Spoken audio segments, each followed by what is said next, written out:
Bismillahirrahmanirrahim. Assalamualaikum warahmatullahi wabarakatuh. Alhamdulillahi wahdah, wassalatu wassalamu ala man la nabiyya ba'dah, wa ala alihi wa ashabihi wa man walah. Ashhadu an la ilaha illallah wahdahu la syarikalah, wa ashhadu anna Muhammadan abduhu wa rasuluhu la nabiyya ba'dah. Allahumma salli wa sallim wa barik ala hadan nabiyil karim Muhammad ibni Abdillah wa ala alihi wa ashabihi wa man walah. Qala Allah ta'ala fil Qur'anil karim, ya ayyuhalladzina amanu taqullaha haqqa tuqatih wa la tamutunna illa wa antum muslimun. Fa'usikum wa nafsi bitaqwallah faqad fazal muttaqun. Amma ba'd, ayyuhal muslimun wal muslimat rahimakumullah. Kaum muslimin dan kaum muslimat yang dirahmati oleh Allah Subhanahu wa taala, kembali kita memanjatkan puji dan syukur kita kepada Allah Subhanahu wa taala atas segala limpahan nikmat yang telah Ia berikan kepada kita, sehingga kita semua di malam hari yang berbahagia ini bisa berkumpul kembali di rumah Allah Subhanahu wa taala yang kita cintai ini, dalam rangka kita lanjutkan kajian kita mengenai hadis-hadis Rasulullah sallallahu alaihi wasallam yang telah dikumpulkan oleh Imam Nawawi di dalam kitabnya yang bernama Kitab Riyadhus Shalihin. Salawat dan salam kita sampaikan kepada Nabi Muhammad sallallahu alaihi wasallam dan juga kepada para sahabat dan keluarga beliau serta kepada pengikut beliau hingga akhir zaman kelak. Kaum muslimin dan kaum muslimat yang berbahagia, yang dimuliakan oleh Allah Subhanahu wa taala. Malam ini kita lanjutkan kembali hadis di dalam bab ikhlas yang dinukilkan oleh Imam Nawawi dalam kitabnya Riyadhus Shalihin, di mana kita telah sampai di hadis yang nomor 7 ya, atau di hadis yang ke-7, yaitu sebuah hadis yang diriwayatkan oleh seorang sahabat Abu Hurairah Abdurrahman ibnu Sakhr, di mana beliau berkata, qala Rasulullah sallallahu alaihi wasallam, Rasul sallallahu alaihi wasallam bersabda, innallaha la yanzuru ila ajsadikum wala ila suwarikum walakin yanzuru ila qulubikum, rawahu Muslim. Sesungguhnya Allah Subhanahu wa taala tidak melihat kalian dari jasad kalian atau dari fisik kalian, wala ila suwarikum, dan tidak juga Allah melihat kalian dari rupa atau bentuk kalian, walakin yanzuru ila qulubikum, tapi Allah Subhanahu wa taala melihat kalian itu dari hati-hati kalian. Hadis ini diriwayatkan oleh Imam Muslim. Bapak Ibu yang dirahmati oleh Allah Subhanahu wa taala, di dalam hadis yang diriwayatkan oleh Imam Muslim yang dinukilkan oleh Imam Nawawi di sini, Imam Nawawi memilih hadis yang diriwayatkan oleh Imam Muslim dengan nomor hadis 2564. Di dalam hadis lain ada sebuah hadis yang mirip, atau bisa kita katakan dengan lafaz hadis yang berbeda, ada tambahan hadis atau ada tambahan lafaz sedikit di dalam hadis ini, ya, yaitu di dalam sebuah hadis yang sama yang diriwayatkan juga oleh Imam Muslim, ya, dengan nomor 6708, yaitu sebuah hadis yang diriwayatkan juga oleh Abu Hurairah, ya.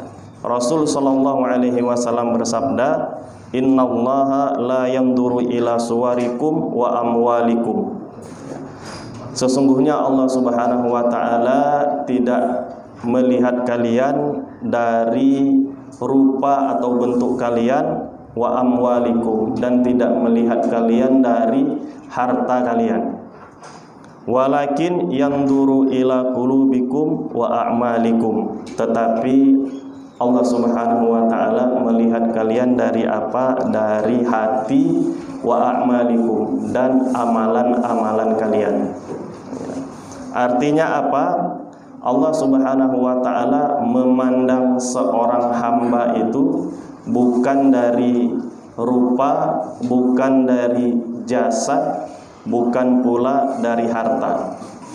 Seperti tambahan pada riwayat hadis yang kedua, pada lafaz hadis yang kedua. Ya, kalau dalam lafaz hadis yang pertama itu tidak ditambahkan kata-kata harta. Ya, yang tepatnya yang di dalam kitab Riyadhus Shalihin itu tidak ada terdapat kata-kata harta, hanya jasad atau fisik dan rupa atau bentuk kita. Ya, adapun di hadis yang kedua yang saya sebutkan tadi, ya, dengan lafaz ada tambahan, yaitu kata-kata harta. Kemudian juga ada tambahan, ya, di dalam walakin yang duru ila qulubikum wa a'malikum, ya. Kalau di hadis yang di dalam kitab Riyadhus Shalihin ini, di situ hanya disebutkan Allah Subhanahu wa taala memandang kita dari hati kita, tidak disebutkan amal-amal kita. Namun di dalam hadis yang kedua yang kita sebutkan tadi, di situ ada tertulis tambahan, di mana Allah Subhanahu wa taala melihat atau memandang seorang hamba itu dari hati dan juga amal-amal solehnya. Maka dua hadis ini apabila digabungkan, ya, atau dijamak, ya, maka keduanya menjadi hadis yang sempurna dari sisi lafaz dan juga maknanya. Kaum muslimin dan kaum muslimat yang dirahmati oleh Allah Subhanahu wa taala, maka ada beberapa pelajaran yang bisa kita ambil, ya, dari hadis ini, ya. Yang pertama adalah periwayat hadis ini adalah seorang sahabat, Abu Hurairah Abdurrahman ibnu Sakhr radhiyallahu anhu, seorang sahabat Rasulullah sallallahu alaihi wasallam yang paling banyak meriwayatkan hadis, ya. Jadi beliau adalah perawi hadis terbanyak dari kalangan sahabat, ya. Siapa ini Abu Hurairah? Ya, kita belum pernah membahas tentang siapa itu Abu Hurairah atau menjelaskan tentang profilnya, ya, di mana baru di hadis ke-7 ini kita menemukan ada hadis dari beliau, ya. Abu Hurairah ini adalah seorang sahabat Nabi sallallahu alaihi wasallam yang dilahirkan 21 tahun sebelum hijrah. Artinya, ya, beliau lahirnya 21 tahun setelah sebelum Nabi sallallahu alaihi wasallam hijrah dari kota Mekah ke kota Madinah. Di mana beliau dilahirkan? Di Yaman, ya. Nah, kemudian beliau masuk Islam kapan? Masuk Islamnya di tahun di umurnya 28 tahun, artinya 7 tahun setelah Nabi SAW hijrah ke kota Madinah. Bagaimana beliau masuk Islam? Beliau masuk Islam di tangan kepala sukunya, di tangan pimpinan sukunya. beliau berasal dari suku Daus, ya. Jadi di Yaman itu ada sebuah suku namanya suku Daus, ya. Makanya Abdurrahman ibn Sakhr atau Abu Hurairah ini sering juga disebut oleh para ulama dengan nama Abdurrahman ibn Sakhr ad-Dausi, ya. Para ulama memiliki beberapa pendapat, ya, mengenai nama Abu Hurairah ini, ya. Abu Hurairah itu adalah nama kecilnya, nama panggilan beliau, ya. Adapun nama aslinya adalah Abdurrahman ibn Sakhr. Ini pun kedua-duanya, baik nama kecil dan nama aslinya, diriwayatkan kedua-duanya diberikan oleh Nabi SAW kepada beliau. Sebelum Islam, nama beliau adalah Abdus Syams, artinya hamba matahari. Maka setelah beliau masuk Islam, nama ini tidak baik, ya. Nama ini memiliki arti yang tidak baik, artinya hamba dari makhluk yang bernama matahari. Ini dilarang di dalam Islam, menamakan seseorang atau menisbatkan seorang hamba dengan makhluk, ya. Ini dilarang di dalam Islam. Maka Nabi SAW mengubah namanya menjadi Abdurrahman, ya, hamba Allah Subhanahu wa taala, hamba dari Yang Maha Penyayang, ya. Nah, nama Abu Hurairah, ya, nama kecilnya ini diberikan oleh Nabi juga, atau nama panggilan beliau kita bilang, ya, Abu Hurairah, ya. Kalau dalam bahasa Arab namanya kunyah, ya. Ini diberikan oleh Nabi SAW kepada Abdurrahman ibn Sakhr ini dikarenakan kedekatan beliau dengan apa? Dengan kucing. Jadi Hurairah itu artinya adalah kucing-kucing yang kecil. Dan ini disebutkan sendiri oleh Abu Hurairah, ya, Nabi SAW yang memberikan nama ini kepada Abu Hurairah karena kedekatan beliau dengan kucing, ya. Seringnya beliau bermain dengan kucing, ya. Jadi beliau masuk Islam ketika masih di Yaman, ya, yang dibawa oleh siapa? Oleh kepala sukunya yang bernama Tufail ibn Amr, ya. Tufail ibn Amr ini pimpinan suku Daus. Jadi beliau suatu hari pergi ke Mekah dan mendapati Islam di sana, ya, mendapati Islam di Mekah, ya. Kemudian membawa agama Islam ini ke Yaman.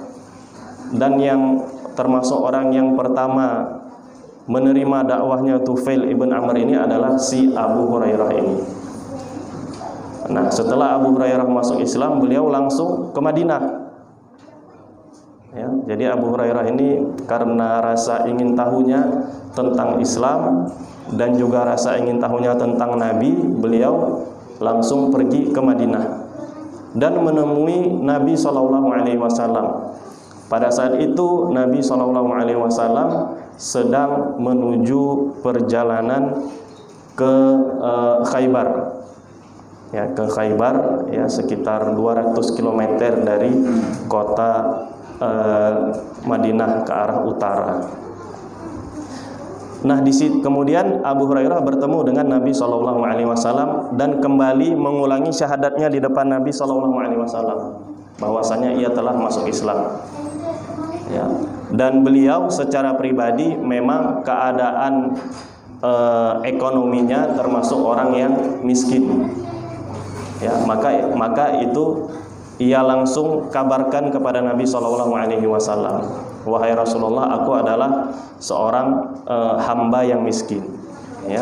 Jadi kemudian Abu Hurairah ini menjadi salah seorang pembantunya Nabi SAW, dan beliau memulazamah, ya, terus dekat dengan Rasulullah SAW hingga Nabi SAW wafat, dan termasuk salah seorang yang banyak menulis hadis dari Nabi SAW dalam waktu yang singkat, ya, kurang lebih 3 tahun.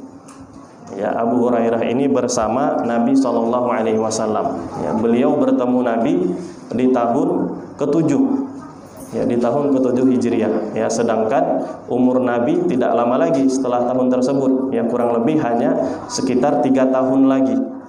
Ya.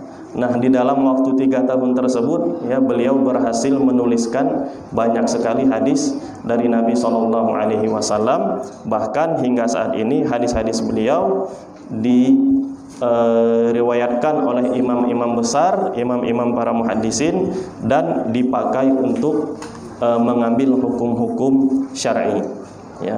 Kurang lebih ada sekitar 5.374 hadis, ya, yang diriwayatkan oleh Abu Hurairah.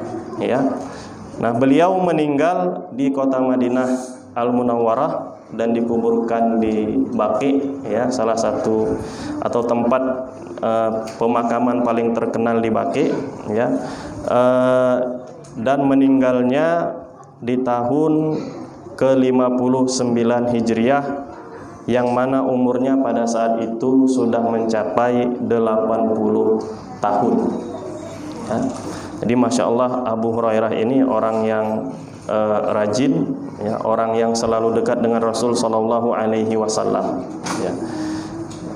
Abu Hurairah mengatakan, dahulu sahabat-sahabat Rasul Shallallahu Alaihi Wasallam banyak yang sibuk dengan pekerjaan mereka, banyak yang sibuk dengan keluarga mereka, banyak yang sibuk dengan peperangan mereka. Ya, tapi pada saat itu Abu Hurairah beliau katakan, aku pada saat itu sibuk sibuk menulis hadis Nabi Shallallahu Alaihi Wasallam. Hingga kemudian banyak sekali hadis yang diriwayatkan dari beliau. Ada satu kisah penting mengenai Islamnya ibu beliau, ya, ibu daripada Abu Hurairah yang bernama Maimunah bintu Sobih. Ya, Maimunah bintu Sobih. Maimunah bintu Sobih ini termasuk orang yang suka melaknat Rasul Shallallahu Alaihi Wasallam, ya, hingga membuat Abu Hurairah sedih. Ya, jadi setiap kali Abu Hurairah, ya, pulang ke rumahnya itu selalu mendengar cercaan dan makian dari ibunya terhadap Nabi Shallallahu Alaihi Wasallam. Nah, satu hari Abu Hurairah ini mengadu kepada Nabi Shallallahu Alaihi Wasallam dan meminta kepada Nabi Shallallahu Alaihi Wasallam agar ibunya ini diberikan hidayah masuk Islam. Ya. Maka Nabi Shallallahu Alaihi Wasallam mendoakan ibunya agar masuk Islam. Nah, kemudian Abu Hurairah pulang ke rumahnya. Ketika Abu Hurairah belum masuk ke rumah, ternyata ibunya sudah bersyahadat. Ya, ibunya sudah bersyahadat dan langsung bersaksi di depan Abu Hurairah itu sendiri. Ya, maka langsung dikabulkan doa Nabi Shallallahu Alaihi Wasallam di depan Abu Hurairah. Dan Abu Hurairah kembali lagi kepada Nabi Shallallahu Alaihi Wasallam mengabarkan tentang keislaman ibunya tersebut, ya, yang membuat beliau menangis terharu, ya, mengetahui bahwasannya ibunya sudah masuk Islam. Ya. Nah, ini sedikit cerita mengenai sahabat Nabi Shallallahu Alaihi Wasallam yang meriwayatkan hadis yang sedang kita bahas ini, ya, yaitu sahabat Nabi Shallallahu Alaihi Wasallam yang bernama Abu Hurairah Abdurrahman ibnu Sakhr ad-Dausi. Ya. Kita masuk ke dalam matan hadisnya, ya, kita coba bahas mengenai matan hadisnya. Ya. Kembali kita ulangi, ya, matan hadisnya adalah qala Rasul sallallahu alaihi wasallam, Nabi sallallahu alaihi wasallam bersabda, innallaha la yanduru ila ajsadikum, ya, sesungguhnya Allah Subhanahu wa taala tidak pernah memandang kalian itu, atau tidak pernah memandang kamu, atau tidak pernah menilai kamu itu dari ajsad, dari jasad atau dari fisik kalian, wala ila suwarikum, dan tidak juga memandang dari bentuk dan rupa kalian. Kemudian kalau kita sambung lagi, wala ila amwalikum, kita sambung dengan hadis yang selanjutnya, dan tidak pula dari harta-harta kalian. tetapi Allah Subhanahu wa taala memandang dan menilai kalian itu dari qulubikum, dari hati kalian, wa a'malikum, dan dari amal-amal soleh kalian, ya. Faedah apa yang bisa kita ambil dari hadis ini, ya, atau dari matannya ini? Yang pertama adalah hadis ini menunjukkan sifatul adl, sifat keadilan Allah Subhanahu wa taala. Allah Subhanahu wa taala yang maha adil, ya, melihat hamba, menilai seseorang bukan dari bentuk dan rupanya, bukan dari hartanya, tapi dari apanya? Dari hati dan amalan-amalan solehnya. Kenapa ini bisa kita katakan adil? Karena rupa, fisik, dan harta itu, ya, itu seorang hamba tidak bisa memesannya ketika ia belum diciptakan, ya, seorang hamba tidak bisa memintanya, ya. Tapi kalau hati seorang hamba bisa berusaha memperbaikinya, dan amalan bisa diperbaiki juga, bisa diusahakan. Tapi kalau jasad, fisik, kemudian harta, itu semuanya sudah ditulis oleh Allah Subhanahu wa taala. Tidak ada seseorang yang sebelum lahir meminta untuk diciptakan agar pertama ia diciptakan ingin menjadi seorang lelaki atau seorang wanita. Tidak ada yang demikian. Semua sudah Allah takdirkan. Kemudian tidak ada seorang hamba yang bisa memesan kepada Allah Subhanahu wa taala sebelum ia diciptakan agar ia diciptakan dengan kulit yang putih misalnya. Karena kulit yang putih itu lebih enak dipandang. Enggak ada yang bisa. Atau dia tidak mau diciptakan dengan kulit yang hitam. Tidak ada yang bisa. Ya. Makanya Allah Subhanahu wa taala tidak memandang kita dari hal-hal tersebut. Allah Subhanahu wa taala memandang kita dari hati kita. Artinya apa? Kulit putih, kulit hitam, kulit merah, semua sama di hadapan Allah Subhanahu wa taala. Yang menjadikan kita lebih tinggi derajat dari orang lain di mata Allah Subhanahu wa taala itu adalah apa? Hati dan amalan kita. Atau dengan bahasa lain, ketakwaan.